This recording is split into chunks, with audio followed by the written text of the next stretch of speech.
Assalamualaikum, apa kabar teman-teman semua? Semoga sehat selalu ya. Nah, pada video kali ini teman-teman, gue mau ngerawat luka nih teman-teman. Ya, jadi pasien ini dapat nomor gue dari Facebook.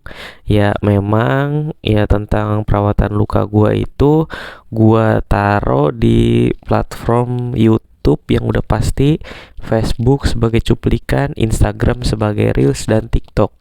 Cuman salah satunya ya di TikTok tersebut ya itu udah kebanet teman-teman, padahal followersnya menurut gue ya udah lumayan gitu kan, tapi karena terlalu sensitif untuk konten perawatan luka.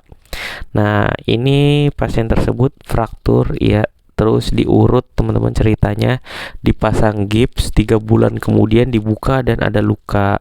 Nah, waktu ada luka biasa aja, tapi lama-lama kata anaknya ini mengeluarkan nanah yang cukup banyak. Pas gue datang ya biasa ya gue edukasi dari A sampai Z ya. Nah, ini gue lagi bersihin lukanya. Ini cukup susah teman-teman, karena slok tersebut itu dalam teman-teman. Ya, kelihatannya memang lukanya kecil, tapi ini tuh udah dalam gitu ya. Beliau diurut di salah satu dukun urut yang pasti teman-teman tahu, yang ada di Jakarta dan cukup terkenal teman-teman. Ya, gue pribadi sebenarnya nggak masalah ya, mau itu kan hak keluarga. Cuman di sini tuh ya namanya proses penyembuhan tulang ya teman-teman ya kan, atau nggak ada luka itu kan butuh makan makanan yang bergizi ya teman-teman ya, nutrisinya juga harus bagus. Yang gua nggak setuju di sini dari alternatif adalah terlalu banyak banget pantangan makanan teman-teman, sampai makan daging ayam pun tidak boleh. Kalau di medis biasanya untuk nutrisi-nutrisi tersebut tergantung dari hasil pemeriksaan darah. Ya, kalau memang dia kurang nutrisi masa nggak boleh makan daging? Kalau memang dia perlu penyembuhan masa dia nggak boleh makanan yang sehat? Apa iya semua orang dari usia muda sampai lansia makanannya harus sama? Kan enggak ya, misal lansia tapi kolesterolnya tinggi, ya kan boleh, berarti di stop untuk makanan berminyak. Tapi kan masalahnya untuk di alternatif seperti ini teman-teman, dia tuh nggak tahu apa namanya, si pasien ini mengidap penyakit apa saja gitu. Sedangkan kalau di medis itu jelas bukti nyatanya gitu teman-teman. Dalam artian ya semua ini hak pasien ya, tapi gua hanya mengedukasi ya. Sampai telur pun teman-teman dia nggak mau makan pasien ini. Pasien ini bisa dibilang seperti orang pintar ya, paranormal teman-teman. Ya, jadi ini gua ngerawat lukanya paranormal ya, seperti itu. Gue banyak cerita ya, cuman gue iyain aja ya, tapi memang yang diceritain adalah hal-hal kebaikan ya teman-teman ya, kayak kita harus berbuat baik ya. Iya, itu sih udah pasti. Ini gue rawat lukanya teman-teman, di sini nggak gue sabunin karena susah teman-teman nyabuninnya, kakinya pun susah digerakkan ya teman-teman ya, karena kesakitan. Ini tuh bengkak kakinya sampai bawah teman-teman, tapi dibalutnya ini kenceng banget teman-teman ya. Beberapa dukun urut itu ada yang habis diurut di ronsen, cuman gua nggak tahu kalau ini katanya dia udah 6 kali urut ya teman-teman ya, udah 6 kali urut terus nggak apa namanya, memang kalau di dukun tersebut kayaknya nggak pakai ronsen ya, jadi cuma asal nyambung aja gitu. Gue juga nggak ngerti sih, tapi di rumah sakit beberapa yang gue temuin pasien dengan setelah diurut kakinya patah itu biasanya ada yang modern gitu dukunnya, jadi di ronsen biar tahu nih nyambungnya pas apa enggak gitu. Nah, ini dia nih sekali berobat jalan teman-teman ya, sewa ambulan segala habis 1,5 juta teman-teman. Gile kata gue aja ngerawat luka aja 1 juta nggak nyampe teman-teman ya. Ya mungkin kalau harga mah relatif ya teman-teman ya. Ini kan sesuai kemauan orang, kemampuan orang, dan haknya dia mau berobat kemana. Di sini gue cuma jelasin ya, lukanya ini infeksi, kita nggak tahu dalamnya udah sampai mana karena itu masih slog teman-teman ya, dan dia cuma nyucinya pakai NaCl selama ini. Di sini tuh gue cuman semprotin pakai cairan PHMB ya, jadi nggak gue cuci pakai sabun karena susah nanti nyiramnya. Takutnya itu balutannya malah apa namanya, basah dan takutnya gatal juga teman-teman. Ya jadi itu seperti itu teman-teman ya. Ini gue colek-colek sedikit-dikit teman-teman, karena memang sempit ya teman-teman ya, kalau untuk luka berlubang tuh susah ya. Tapi di sini gue berusaha semaksimal mungkin ya, karena kalau bisa ngambil slok banyak tanpa ada luka gitu, tanpa ada perdarahan ya teman-teman ya, itu kayaknya menjadi suatu yang wah banget kalau buat gua ya. Ya karena kan salah satunya ya, kalau membuang jaringan yang mati itu bisa mempercepat penyembuhan luka gitu teman-teman. Nah tuh teman-teman bisa lihat ya, untuk ini sih pasiennya usianya udah di atas 50 tahunan.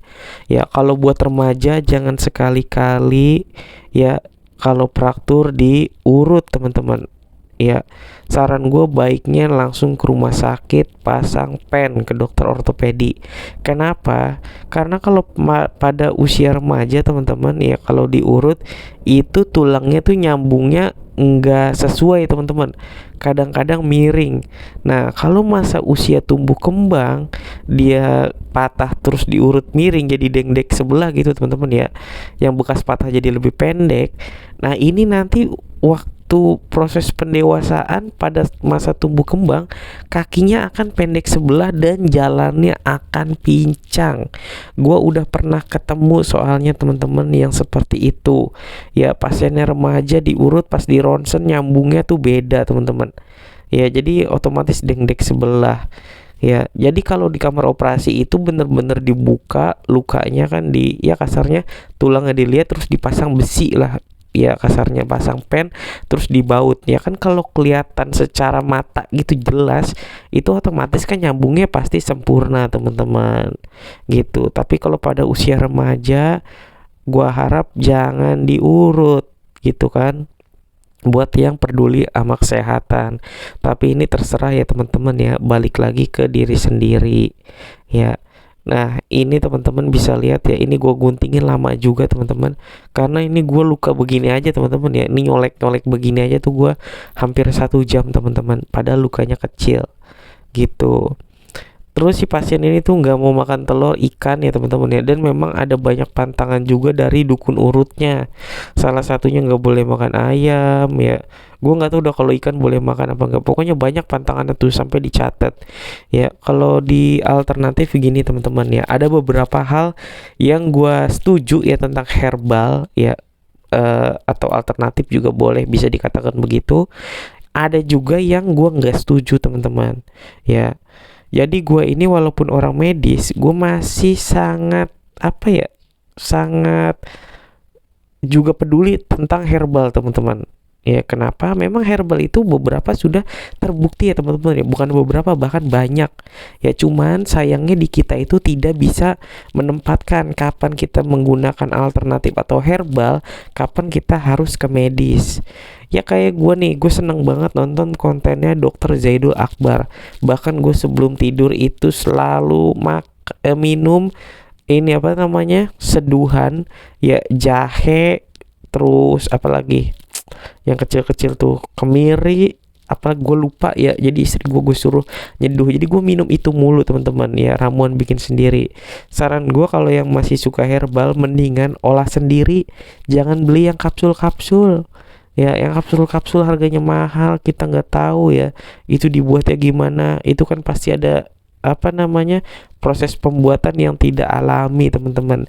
Baik ya teman-teman, ambil aja rebusan daun salam, seduh sendiri, minum sendiri, lalap apa labu misalnya, apa jus ledri, jus timun, bebas ya. Untuk tulang ini teman-teman ya, ya gue nggak bisa ngomong apa-apa ya, karena apa, karena memang ya kemauan pasiennya seperti itu teman-teman. Ya jadi dia maunya udah ikut alternatif, karena beliau juga tidak percaya dengan rumah sakit teman-teman, dengan dokter, tenaga medis lainnya dia tidak percaya. Dia lebih suka alternatif, dan gue menghormati itu adalah hak pasien. Tapi di sini yang penting gue edukasi ya. Jadi abis dikasih cairan PHMB tadi terus gue buang-buang, ini gue kasih salep ya. Ini pakai salep apa namanya, yang apa, yang produksi gue sendiri ya teman-teman, ya racikan gue sendiri ya. Ini terus lukanya gue tutup ya.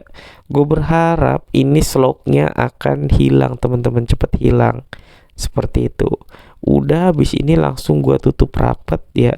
Jadi intinya teman-teman ya, untuk luka fraktur ya baiknya teman-teman datang ke medis ya. Masalah operasi takut dan lain-lain, umur itu sudah ditentuin teman-teman sama yang maha kuasa. Tinggal kita aja ya gimana cara berobat dan berikhtiar ya teman-teman. Semoga yang sedang mengalami sakit lekas disembuhkan ya. Buat yang sedang masa penyembuhan, semangat terus. Buat yang lagi ngerawat orang sakit, harap selalu bersabar, tetap tabah menghadapi semuanya. Sukses terus buat teman-teman semua. Kurang lebihnya mohon maaf. Wassalamualaikum warahmatullahi wabarakatuh.